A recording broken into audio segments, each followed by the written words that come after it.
Beyond boundaries. What a theme, right? Whenever I hear that word, boundaries, my mind immediately jumps to limits, rules, and restrictions. I think of parents, teachers, and supervisors, all the people whose job it is to hold us accountable.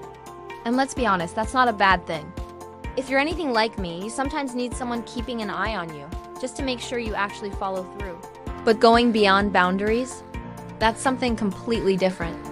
It reminds me of those incredible leaders, mentors, and parents who push us not because they're demanding it, but because they inspire us.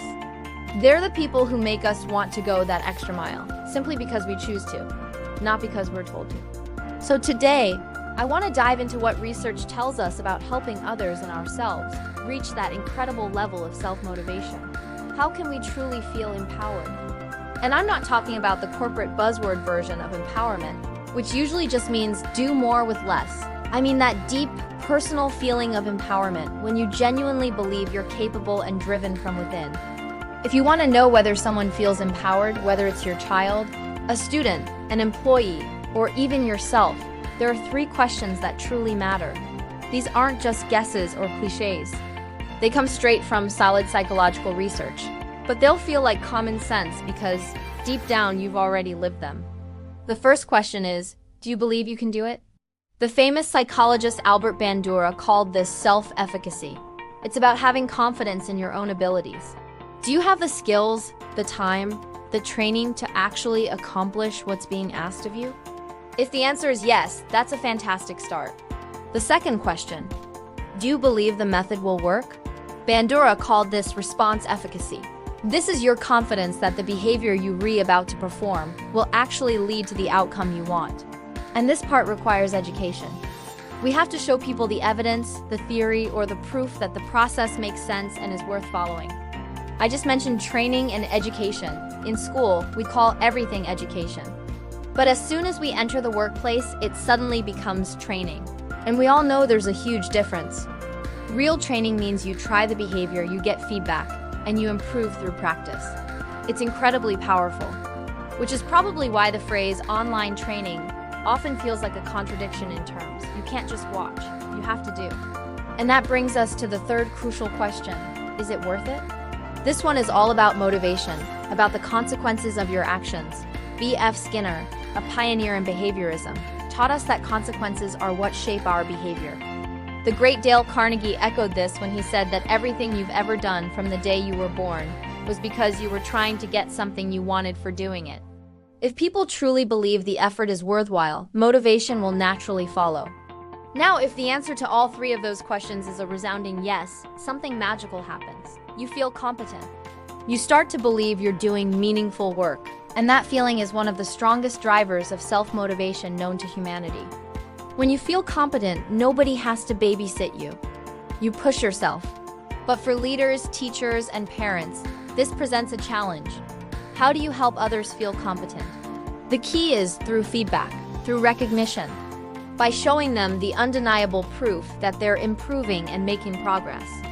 And that brings us to another important C, choice. When you feel you have autonomy, when you feel like you're choosing your path, not just complying with orders, you work with so much more enthusiasm and energy. Skinner talked about this decades ago. There's a massive difference between working towards something positive and working just to avoid something negative.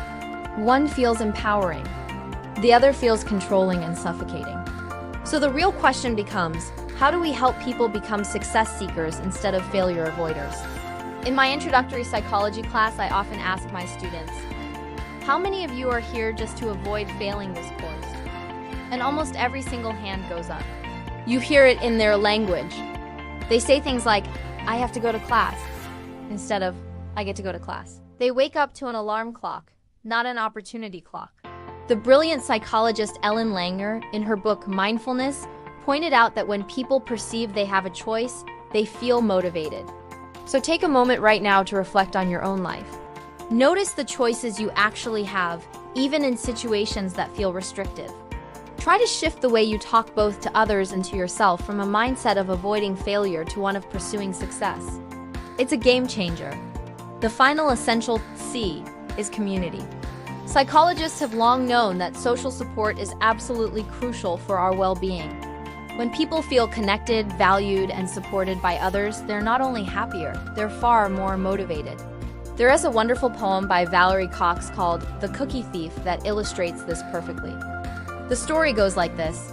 A woman is waiting for her flight at the airport, and she gets more and more irritated because she thinks the man sitting next to her is stealing cookies from her bag one by one. She's fuming. But it's only after she boards her flight that she reaches into her purse and discovers her own unopened bag of cookies. All along, the man had been generously sharing his. When you first heard that story, whose side were you on? Most of us instinctively side with the woman. We think as independent individuals. That's how our culture often teaches us to think. Look out for number one. Nice guys finish last. Do it on your own. But the profound truth is, we need each other. Life simply works better when we recognize our interdependence. Community matters. Let me bring all of these ideas together with a personal story. Over 60 years ago, my parents asked me if I wanted to take drum lessons. Of course I said yes. I immediately pictured myself playing like the legendary drummers I admired on TV. That vision, those wonderful consequences motivated me from day one. My teacher started showing me techniques, rhythms, and patterns. When I practiced and started to succeed, I felt that amazing sense of competence we talked about. The feedback fueled me. Soon, my high school band director told me I had the potential to be the lead snare drummer. Another vision, more motivation.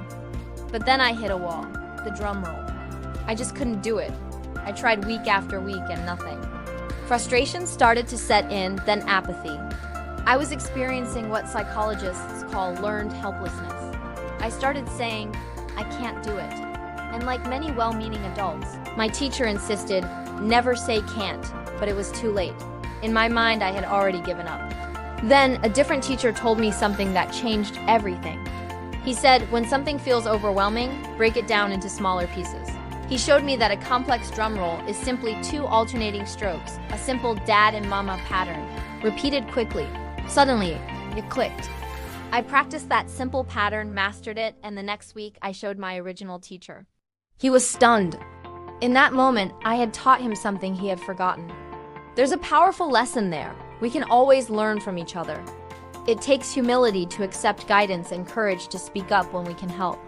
If we truly want to go beyond boundaries and inspire genuine self-motivation in ourselves and in others, we need to cultivate these 4 things.